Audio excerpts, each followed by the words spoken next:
Hello बच्चों, तो आप सभी का हमारा इस यूट्यूब चैनल मिशन 2 पे आप लोगों का स्वागत है। तो बच्चों, आज हम लोग क्लास नाइन्थ का एसएसटी यानी सोशल साइंस सामाजिक विज्ञान का 40 वेरी वेरी इंपॉर्टेंट क्वेश्चन को करेंगे बच्चों, जो कि आपके आने वाले एग्जाम के पॉइंट ऑफ व्यू से बहुत ज़्यादा इंपॉर्टेंट है। ठीक है, तो आप इस वीडियो को पूरे अंत तक जरूर देखिएगा बच्चों, और अगर हमारे चैनल पे नए होंगे तो सब्सक्राइब करके बेल आइकन बटन को भी जरूर प्रेस कर लीजिएगा।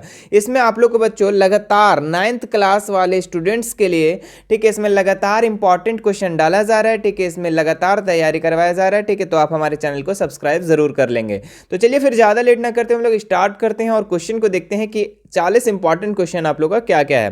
ठीक है, तो सबसे पहला क्वेश्चन अगर देखें बच्चों इसमें, तो क्या लिखा हुआ है, देखिए, निर्वाचन द्वारा गठित रूसी संसद को कहा जाता है। ठीक है, तो ऑप्शन है ड्यूमा, कुलक, स्टेट, इनमें से कोई नहीं। ठीक है, तो निर्वाचन द्वारा गठित रूसी संसद का जो नाम है बच्चों, उसको ड्यूमा कहते हैं। तो ऑप्शन नंबर ए इसका बिल्कुल राइट हो जाएगा।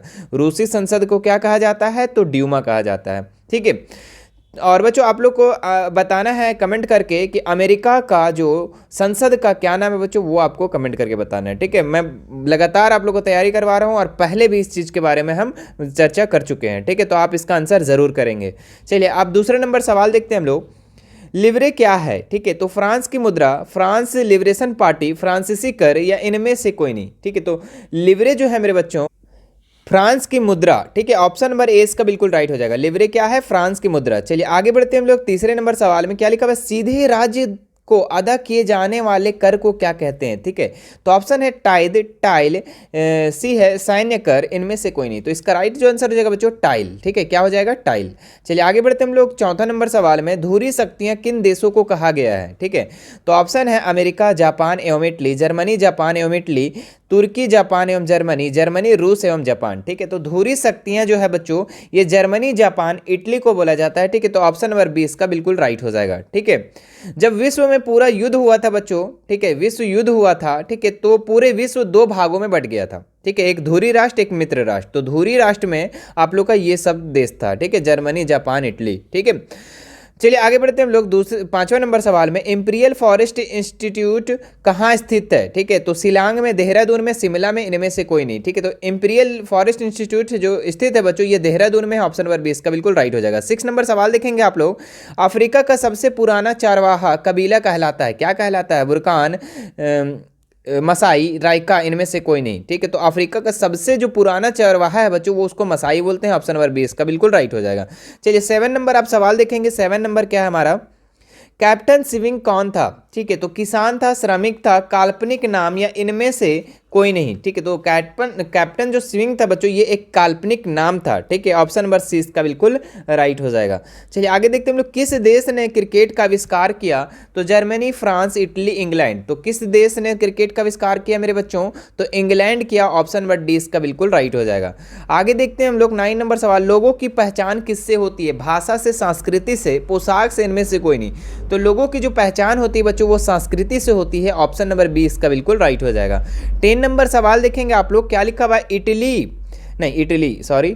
हिटलर कौन था? ठीक है, तो ऑप्शन है इटली का तानाशाह शासक, जापान का तानाशाह शासक, जर्मनी का तानाशाह शासक, ब्रिटेन का तानाशाह शासक। ठीक है, तो ऑप्शन नंबर इसका बच्चों सी जो हो जाएगा राइट हो जाएगा, जर्मनी का तानाशाह शासक। ठीक है, चलिए आगे बढ़ते हैं हम लोग 11 नंबर सवाल में। क्या लिखा हुआ है? युद्ध के मोर्चे पर सैनिकों के छिपने के लिए खोदे गए गड्ढे को क्या कहते हैं? खंदक, बंकर, नाला, इनमें से कोई नहीं। ठीक है, तो इसका जो राइट आंसर हो जाएगा बच्चों बंकर। क्या हो जाएगा? बंकर। युद्ध के मोर्चे पर सैनिकों को जो छिपने वाला गड्ढा खोदा जाता था, उसको बंकर बोला जाता था। चलिए आगे देखते हैं हम लोग 12 नंबर सवाल। क्या लिखा हुआ है? निम्नलिखित में से किस राज्य से कर्क रेखा नहीं गुजरती? एकदम लॉलीपॉप सवाल, बताओ। राजस्थान, उड़ीसा, छत्तीसगढ़, या त्रिपुरा। ठीक है, तो बच्चों हमारे कर्क रेखा है जो भारत के 8 राज्यों से होकर गुजरती है, जिसमें से उड़ीसा से होकर नहीं गुजरती। बाकी राजस्थान से भी गुजरता है, छत्तीसगढ़ से भी, त्रिपुरा से भी। उड़ीसा से कर्क रेखा होकर नहीं गुजरती है। आगे देखते हैं हम लोग। एक स्थलीय भाग जो समुद्र तीन ओर से समुद्र से घिरा हुआ है उसको क्या बोलते हैं? तट, प्रायद्वीप, द्वीप, इनमें से कोई नहीं। तो एक स्थलीय भाग जो तीन ओर समुद्र से घिरा हुआ है बच्चों उसको हम लोग प्रायद्वीप कहते हैं। ऑप्शन नंबर 20 का बिल्कुल राइट हो जाएगा। ठीक है, चलिए आगे बढ़ते हैं हम लोग। 14 नंबर सवाल, निम्नलिखित में कौन सा वृक्ष की शाखाओं के समान अपवाह प्रतिरूप प्रणाली को दर्शाता है? ऑप्शन है आर्य, केंद्राभिमुख, द्रुमाकृतिक, जालीनुमा। ठीक है, तो इसका जो राइट आंसर हो जाएगा बच्चों द्रुमाकृतिक। ऑप्शन नंबर 6 का बिल्कुल राइट हो जाएगा। 15 नंबर सवाल देखेंगे, निम्न नीचे दिए गए स्थानों में किस स्थान पर विश्व में सबसे अधिक वर्षा होती है? ठीक है, तो सिलचर, चेरापूंजी, मासिन राम, गुवाहाटी। ठीक है, तो इसका जो राइट आंसर हो जाएगा मेरे बच्चों वो क्या हो जाएगा? मासिन राम। ठीक है, जो हमारे वीडियो को लगातार देख रहे होंगे वो आज तो मजा आ रहा होगा। ठीक है, सारे आंसर आप कर पा रहे होंगे। चलिए 16 नंबर सवाल देखेंगे आप लोग, क्या लिखा हुआ है? बाकी जो नए हैं कोई बात नहीं, ठीक है, आप अभी सीख लो, फिर अगले वीडियो में आप मजे करेंगे। क्या लिखा हुआ है? रबड़ का संबंध किस प्रकार की वनस्पति से है? टुंडा से, हिमालय से, मैग्रोव से, उष्णकटिबंधीय वर्षावन। ठीक है, तो इसका जो राइट आंसर हो जाएगा बच्चों उष्णकटिबंधीय वर्षावन। चलिए आगे देखते हैं हम लोग 17 नंबर सवाल।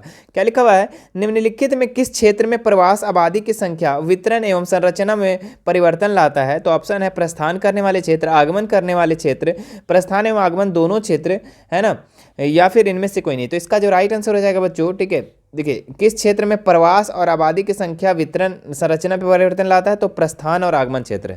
ठीक है, दोनों क्षेत्र में। आगे बढ़ते हैं हम लोग, अगला सवाल 18 नंबर। भारत का सबसे पूर्वी देशांतर कौन सा है? तो ऑप्शन है 97 डिग्री 25 मिनट पूर्व, 77 डिग्री 6 मिनट पूर्व, 68 डिग्री 7 मिनट पूर्व, या फिर 82 डिग्री 32 मिनट पूर्व। तो इसका जो राइट आंसर हो जाएगा मेरे बच्चों ऑप्शन नंबर ए, है ना, 97 डिग्री 25 मिनट पूर्व। ऑप्शन नंबर ए इसका राइट हो जाएगा। चलिए आगे बढ़ते हैं हम लोग अगले सवाल में। 19 नंबर सवाल, क्या लिखा हुआ है? भारत के पूर्वी भाग में म्यांमार की सीमा का निर्धारण करने वाले पर्वतों का संयुक्त नाम क्या है? ठीक है, तो चार ऑप्शन है मेरे बच्चों, देखिए चार ऑप्शन क्या क्या है आपका? हिमाचल, पूर्वांचल, उत्तराखंड, इनमें से कोई नहीं। ठीक है, तो इसका जो राइट आंसर हो जाएगा आपका क्या हो जाएगा? पूर्वांचल। ठीक है, चलिए आगे बढ़ते हैं हम लोग। उलर झील निम्नलिखित में से किस राज्य में स्थित है? ठीक है, तो ऑप्शन है राजस्थान, पंजाब, उत्तर प्रदेश, जम्मू कश्मीर। ठीक है, तो इसका जो राइट आंसर हो जाएगा आप लोग का जम्मू कश्मीर। उलर झील कहाँ स्थित है बच्चों? किस राज्य में? तो जम्मू कश्मीर में। आगे देखते हैं हम लोग 21 नंबर सवाल। ग्रीष्म ऋतु में उत्तरी मैदानों में बहने वाली पवन को निम्नलिखित में से क्या कहा जाता है? तो काल वैशाखी, व्यापारिक पवने, लू, इनमें से कोई नहीं। तो इसका जो राइट आंसर हो जाएगा बच्चों वो क्या हो जाएगा? लू। गर्मी के मौसम में जो उत्तरी मैदान में बहने वाले जो हवा होती है बच्चों उसको लू कहते हैं। 22 नंबर सवाल देखेंगे आप लोग, क्या लिखा हुआ है? भारत की जलवायु किस प्रकार की है? उष्णकटिबंधीय जलवायु, मानसूनी जलवायु, उष्णोन जलवायु, इनमें से कोई नहीं। तो इसका जो राइट आंसर हो जाएगा वो हो जाएगा आपका मानसूनी जलवायु। ऑप्शन नंबर 20 का बिल्कुल राइट हो जाएगा। आगे देखते हैं हम लोग, इनमें कौन देश सबसे पहले अपने वयस्क नागरिकों को मतदान का अधिकार दिया? ठीक है, तो रूस, न्यूजीलैंड, ब्रिटेन, अमेरिका। ठीक है, तो इसका जो राइट आंसर हो जाएगा वो आपका हो जाएगा न्यूजीलैंड। ठीक है, चलिए आगे बढ़ते हैं हम लोग। किस देश में आंग सान सूची का संबंध था? म्यांमार, घाना, पोलैंड, न्यूजीलैंड। ठीक है, तो इसका जो राइट आंसर हो जाएगा म्यांमार। ठीक है, आगे बढ़ते हैं हम लोग अगले सवाल में। लोकतंत्र के संदर्भ में कौन सा कथन जो है सत्य नहीं है? ठीक है, तो चार ऑप्शन है यहाँ, देखिए लोकतंत्र शासन को अधिक जवाबदेह बनाता है। ठीक है, तो ये तो सही है बच्चों। ठीक है, ये कथन सत्य है। लोकतंत्र बेहतर निर्णय लेने की संभावना बढ़ाता है, ये भी सही है। लोकतंत्र नागरिकों को सम्मान बढ़ाता है, ये भी सही। लोकतंत्र सत्ता के प्रति जवाबदेह है। ठीक है, तो ये जो है बच्चों ये गलत है। ठीक है, ऑप्शन नंबर डी इसका हो जाएगा, ये कथन सत्य नहीं है। ऑप्शन नंबर सी डी इसका राइट हो जाएगा। ठीक है, चलिए आगे बढ़ते हैं हम लोग अगले सवाल में। हाँ, संविधान का वह कथन है जिसमें कोई देश अपने संविधान की बुनियादी मूल्यों और अवधारणाओं को स्पष्ट ढंग से कहता है कहलाता है? अनुच्छेद, प्रस्तावना, प्रारूप, दर्शन। ठीक है, तो इसका जो राइट आंसर हो जाएगा प्रस्तावना। ठीक है, भारत का संविधान कब बना? ठीक है, तो चार ऑप्शन है। भारत का संविधान कब बना बच्चों? 26 जनवरी 1949 को, 26 जनवरी 1950 को, 26 नवंबर 1949, 26 नवंबर 1950। तो बना क्या पूछ रहा है? बना, है ना, बना। और हम लागू के बारे में बहुत अच्छे तरीके से आप लोग को बता दिए थे। तो कब बना बच्चों? तो ये बना आपका 26 जनवरी 1949 को। ठीक है, और लागू कब हुआ ये कमेंट करके बताना। आगे देखते हैं हम लोग। लोकसभा के अनुसूचित जनजातियों के लिए कितनी सीटें आरक्षित है? 79, 25, 41, 40। ठीक है, तो इसका जो राइट आंसर हो जाएगा बच्चों, यहाँ पे आपका पुराना डेटा दिया हुआ है। ठीक है, 47 हो जाएगा, है ना, तो ऑप्शन नंबर सी इसका बिल्कुल राइट हो जाएगा। आगे बढ़ते हैं हम लोग। और अगर अनुसूचित जाति बोलता तो 84 हो जाता है यहाँ, ठीक है। चलो पुराना डेटा है, कोई बात नहीं।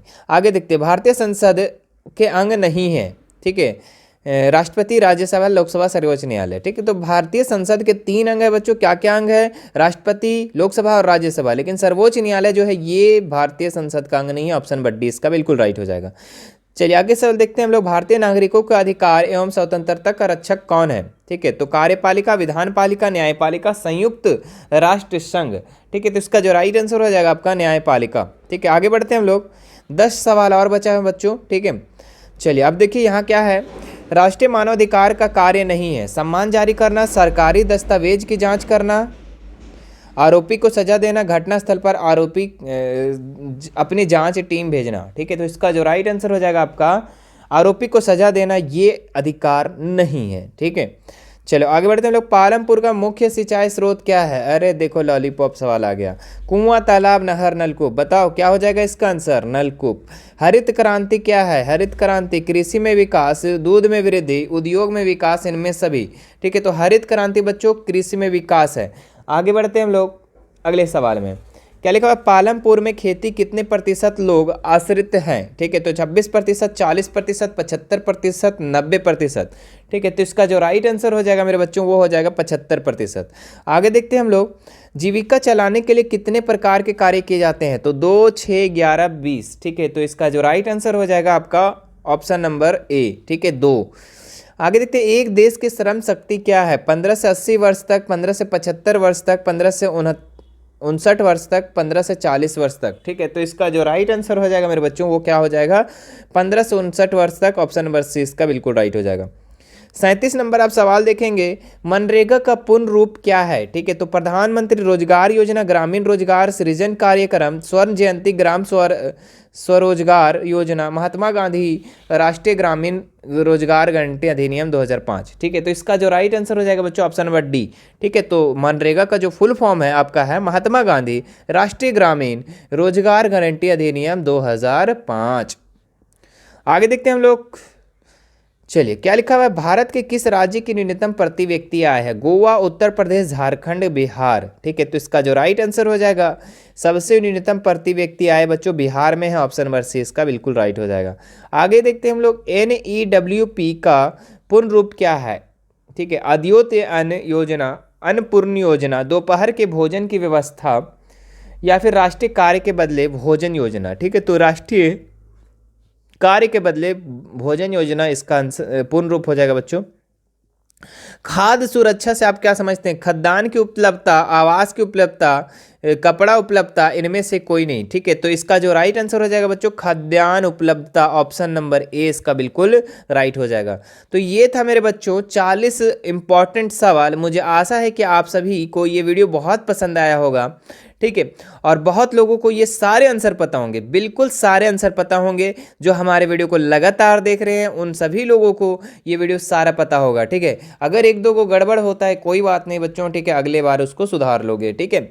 मुझे आशा है आप सभी को ये वीडियो बहुत पसंद आया होगा बच्चों, ठीक है। तो हमारे वीडियो को लाइक जरूर कीजिएगा, ठीक है। और सभी बच्चों तक, ठीक है, हर कोने तक, झारखंड के हर कोने तक आप इस वीडियो को पहुंचा दो मेरे बच्चों, ठीक है। आप लोग से एक रिक्वेस्ट है, ठीक है, अगर आपको हमारी वीडियो पसंद आती है, ठीक है, तो आप कोशिश करो कि ज़्यादा लोगों को हमारे वीडियो को शेयर करें, ठीक है। चलिए फिर मिलते हैं नेक्स्ट वीडियो में। Thank you so much.